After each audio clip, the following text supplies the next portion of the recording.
ಈಗ ಈ ಆಶ್ರಮ ಅಂತ ನೋಡಿದಾಗ ಒಂದಷ್ಟು ದಿನಚರಿ ಅಂತ ಇರುತ್ತೆ, ಬೆಳಿಗ್ಗೆಯಿಂದ ಇಂಥ ಕೆಲಸಗಳನ್ನ ಮಾಡ್ತಾ ಇರ್ತಾರೆ, ಆ ನಂತರದಲ್ಲಿ ಹೀಗೆ ಯಾವ ರೀತಿಯ ದಿನಚರಿ ಇರುತ್ತೆ ನಿಮ್ಮ ಆಶ್ರಮದಲ್ಲಿ? ನೋಡಿ, ಬೆಳಿಗ್ಗೆ ಪ್ರತಿಯೊಬ್ಬರಿಗೂ ಹೊಟ್ಟೆ ಹಸುವು ಅನ್ನೋದು ಯಾವ ರೀತಿ ಕ್ರೂರತ್ವ ಮೆರೆಯುತ್ತೆ ಅಂದ್ರೆ ಪ್ರತಿಯೊಬ್ಬ ಮನುಷ್ಯನಿಗೂ ಬೇಕಾಗಿರೋದು ಊಟ ಅಷ್ಟೇನೆ. ಸೊ ನಾವು ಅದ್ರ ಮಧ್ಯದಲ್ಲಿ ನಂಗೆ ಆಸ್ತಿ ಅಂತಸ್ತು ಏನೇನೋ ಬೇಕು ಅಂತ ನಾವು ಸಾಕಷ್ಟು ಹೋರಾಟ ಮಾಡ್ತಾ ಇದೀವಿ. ಹಸಿವನ್ನು ನೀಗಿಸುವಂತ ಶಕ್ತಿ ಇರೋದು ತಾಯಿ ಗರ್ಭಕ್ಕೆ ಮಾತ್ರ. ತಾಯಿ ಗರ್ಭದಲ್ಲಿ ಇರ್ತಕ್ಕಂಥ ವ್ಯಕ್ತಿಗೂ ಮಾತ್ರ ಹಸು ಅಂದ್ರೆ ಏನಂತಾನೆ ಗೊತ್ತಿರಲ್ಲ. ತಾಯಿ ಗರ್ಭದಿಂದ ಆಚೆ ಬಂದ್ಮೇಲೆ ಆತನಿಗೆ ಪ್ರತಿದಿನನೂ ಹಸುವಿನ ಒಂದು ಕೊರಗಿರುತ್ತಲ್ಲ, ಅದು ಕಾಡ್ತಾನೆ ಇರುತ್ತೆ. ಸೊ ಹಾಗಾಗಿ ತಾಯಿಗೆ ಫಸ್ಟ್ ಬೆಲೆ ಕೊಡಬೇಕು, ತಂದೆ ತಾಯಿಗೆ ಪ್ರೀತಿ ಕೊಡಬೇಕು. ತಂದೆ ತಾಯಿನ ತಂದು ಬೀದಿಲಿ ಮಲಗಿಸಿ ಇವರು ಮೃಷ್ಟಾನ್ನ ಭೋಜನ ತಿಂದ್ರೆ ದೇವ್ರು ಮೆಚ್ಚೋದಿಲ್ಲ. ಇವತ್ತು ನಾವು ತಂದೆ ತಾಯಿನ ಬೀದಿಗೆ ಬಿಡ್ತಾ ಇದೀವಿ, ದೇವ್ರ ತಲೆ ಮೇಲೆ ತಗೊಂಡಾಗ ಹಾಲು ತುಪ್ಪ ಸುರಿತಾ ಇದೀವಿ. ಸೊ ನಾನು ತಪ್ಪು ಅಂತ ಹೇಳ್ತಾ ಇಲ್ಲ, ದೇವ್ರನ್ನ ಪ್ರೀತಿಸಿ ಗೌರವಿಸಿ ತಂದೆ ತಾಯಿಯಲ್ಲಿ ದೇವ್ರನ್ನ ನೋಡಿ. ದೇವ್ರು ಇರೋದೇ ಅಲ್ಲಿ. ನಾವು ದೇವ್ರಿಗೆ ಪೂಜೆ, ಈಗ ನಾನು ಬೆಳಿಗ್ಗೆ ಎದ್ರೆ ದೇವ್ರನ್ನ ಪೂಜೆ ಮಾಡ್ತೀನಿ. ನನಗೆ ಶನೇಶ್ವರ ಅಂದ್ರೆ ತುಂಬಾ ಇಷ್ಟ. ಅಲಂಕಾರ ಮಾಡ್ತೀನಿ, ಹೂವು ಹಾಕ್ತೀನಿ. ಯಾಕೆ? ನನ್ನ ಮನಸ್ಸಿನ ತೃಪ್ತಿಗೆ, ನನ್ನ ಖುಷಿಗೆ. ನಾವು ದೇವ್ರನ್ನ ಯಾವ ರೀತಿ ಪ್ರೀತಿಸ್ಬೇಕು ಹೇಳಿ? ನಮ್ಮ ಮನಸ್ಸಿನ ಖುಷಿಗೋಸ್ಕರ ಪ್ರೀತಿಸ್ಬೇಕು. ಆಡಂಬರವಾಗ್ಲಿ ಅವ್ರು ನನಗೆ ಏನೋ ಕೊಡ್ತಾರೆ ಮುಂದೆ, ನಾನು ಇವತ್ತು ಹೂವು ಜಾಸ್ತಿ ಹಾಕಿದ್ರೆ ನಾಳೆ ಅವ್ರು ನಂಗೆ ದೊಡ್ಡದು ಮಾಡ್ತಾರೆ, ನಮ್ಮನ್ನ ತುಂಬಾ ಬೆಳೆಸ್ತಾರೆ ಅಂತ ನಾವು ಯಾವತ್ತೂ ಪೂಜೆ ಮಾಡಬಾರ್ದು.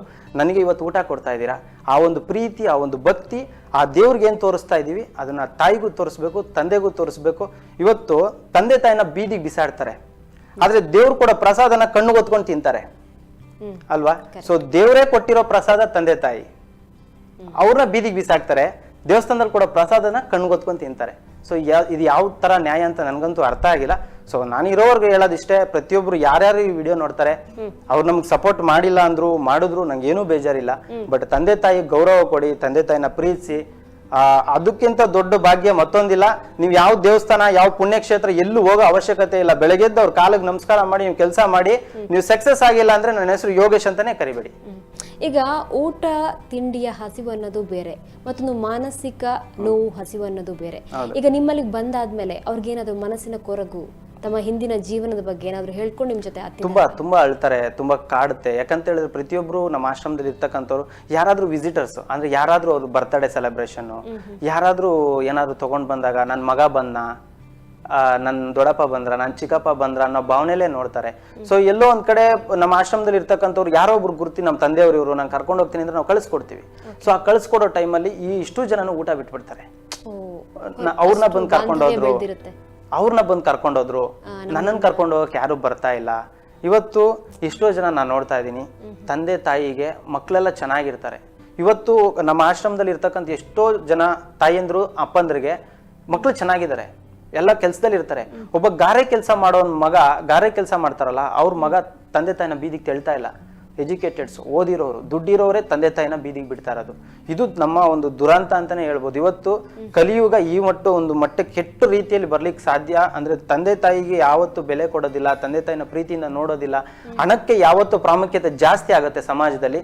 ಸೊ ಈ ತರದ ಘಟನೆಗಳು ಸಾಕಷ್ಟು ನಡೀತಾ ಇರುತ್ತೆ. ಇದನ್ನು ಬದಲಾಯಿಸಕ್ಕಂತೂ ನಮ್ಮ ಕೈಲಿ ಆಗೋದಿಲ್ಲ, ಅಟ್ಲೀಸ್ಟ್ ಪ್ರಯತ್ನ ಪಡ್ಬೋದು. ಇವತ್ತು ಇಡೀ ಕರ್ನಾಟಕವನ್ನ ಸ್ವಚ್ಛ ಮಾಡ್ತೀನಿ, ಇಡೀ ಕರ್ನಾಟಕದಲ್ಲಿ ಇರ್ತಕ್ಕಂಥವ್ರನ್ನ ಕರ್ಕೊಂಡ್ಬಂದು ಸಾಕ್ತೀನಿ ಅಂದ್ರೂ ಅದು ಕೂಡ ಸಾಧ್ಯ ಇಲ್ಲ. ಸೊ ನಮ್ಮ ಕಣ್ಮುಂದೆ ಕಂಡಿದ್ದು, ನನ್ನ ಕಣ್ಣಿಗೆ ಕಾಣಿಸಿದ್ದು, ನನ್ನ ಕೈಲಾಗಿದ್ದು ನಾನು ಮಾಡ್ಬೋದು. ನಿಜ. ದಿನಚರಿ ಬಗ್ಗೆ ಕೂಡ ಮಾತಾಡ್ತಾ ಇದ್ರಿ. ಈಗ ಇಷ್ಟು ಮಂದಿ ಇದಾರೆ ಅಲ್ಲಿ, ಅವ್ರು ಬೆಳಿಗ್ಗೆಯಿಂದ ಸಂಜೆವರೆಗೂ ಏನ್ ಮಾಡ್ತಾ ಇರ್ತಾರೆ? ಬೆಳಿಗ್ಗೆ ಫಸ್ಟ್ ಅವ್ರಿಗೆ ಎದ್ದ ತಕ್ಷಣ ಒಂದು ವಾಕಿಂಗ್, ಫಸ್ಟ್ ಅವ್ರ ಕೆಲಸ, ಫಸ್ಟ್ ಎದ್ದು ದೇವ್ರಿಗೊಂದು ನಮಸ್ಕಾರ ಮಾಡಿ ವಾಕಿಂಗ್ ಮಾಡ್ತಾರೆ. ಅಲ್ಲೇ ಸಣ್ಣ ಪುಟ್ಟ ಎಕ್ವಿಪ್ಮೆಂಟ್ಸ್ ಎಲ್ಲ ಇಟ್ಟಿದೀವಿ ಅವ್ರಿಗೆ ಎಕ್ಸರ್ಸೈಸ್ ಮಾಡೋದಕ್ಕೆಲ್ಲ.